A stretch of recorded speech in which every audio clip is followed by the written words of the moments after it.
right. Let's for a second talk about the role women play in World War One. So this is kind of an add-on to the section about total. Okay, so let's take a second to focus in on this particular issue.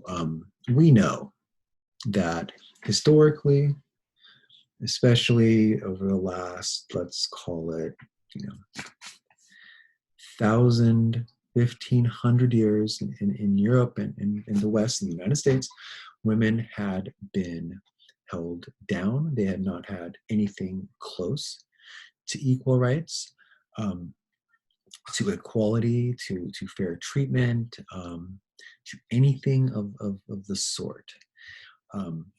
We discussed that in the 1700s, during the period of the Enlightenment, that there were women out there, specifically Mary Wollstonecraft, who was pushing for equality. And they said, hey, if all people are born with natural rights, what's going on here, right?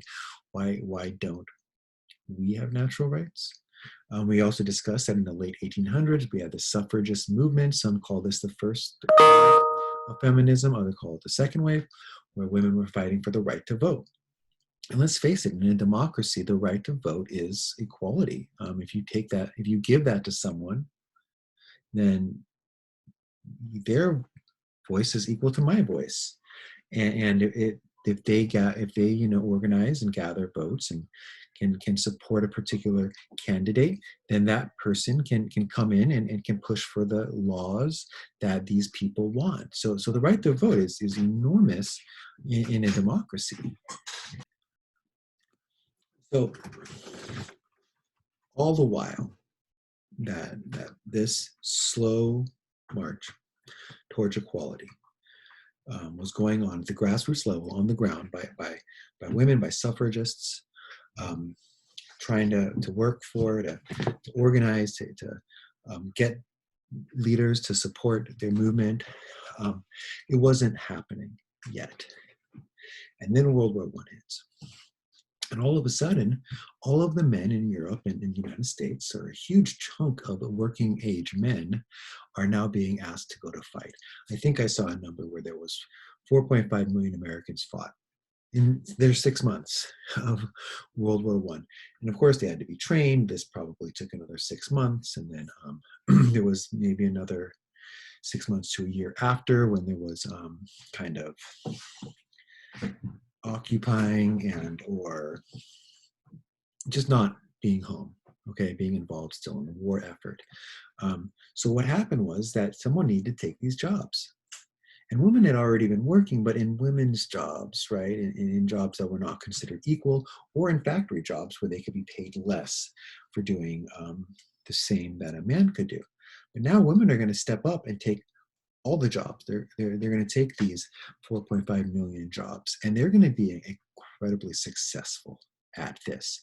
Women are going to prove that they can do any of these jobs just as well as a man could.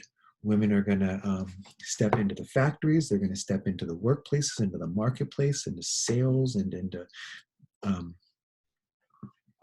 professional careers, not just elementary teachers, but higher level teachers. And women really handle business. They keep the country running during World War I, not just in the U.S., but all across Europe. And when the war was over, most women gave their jobs up. They went back to being homemakers and taking care of the family. But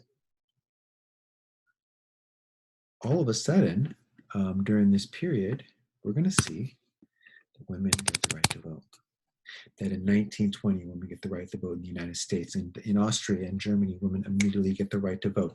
In Italy, in England, and France, there's going to be a slow progression of women getting the right to vote. And when women get this right to vote, they start to vote for people who are going to support their causes, who are going to support things like women's rights, who interestingly are going to support prohibition, the 18th Amendment, because in this era, Men would go out drinking after work, oftentimes come home and beat their wives and children. So women said, let's end alcohol.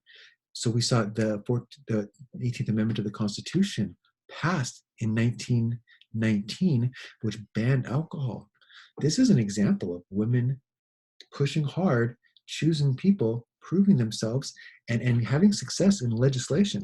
Now, this was the only amendment that they did take back on, right? The 21st Amendment, later outlawed 14 years later, it ended prohibition. It allowed for alcohol to be drank in our country and made and produced, and we'll get into that conversation later.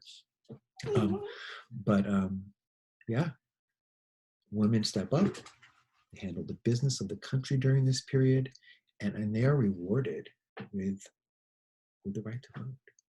And with a new level of respect. And some women, they choose not to give up their jobs. They choose to stay working, and they will be allowed to do so as well.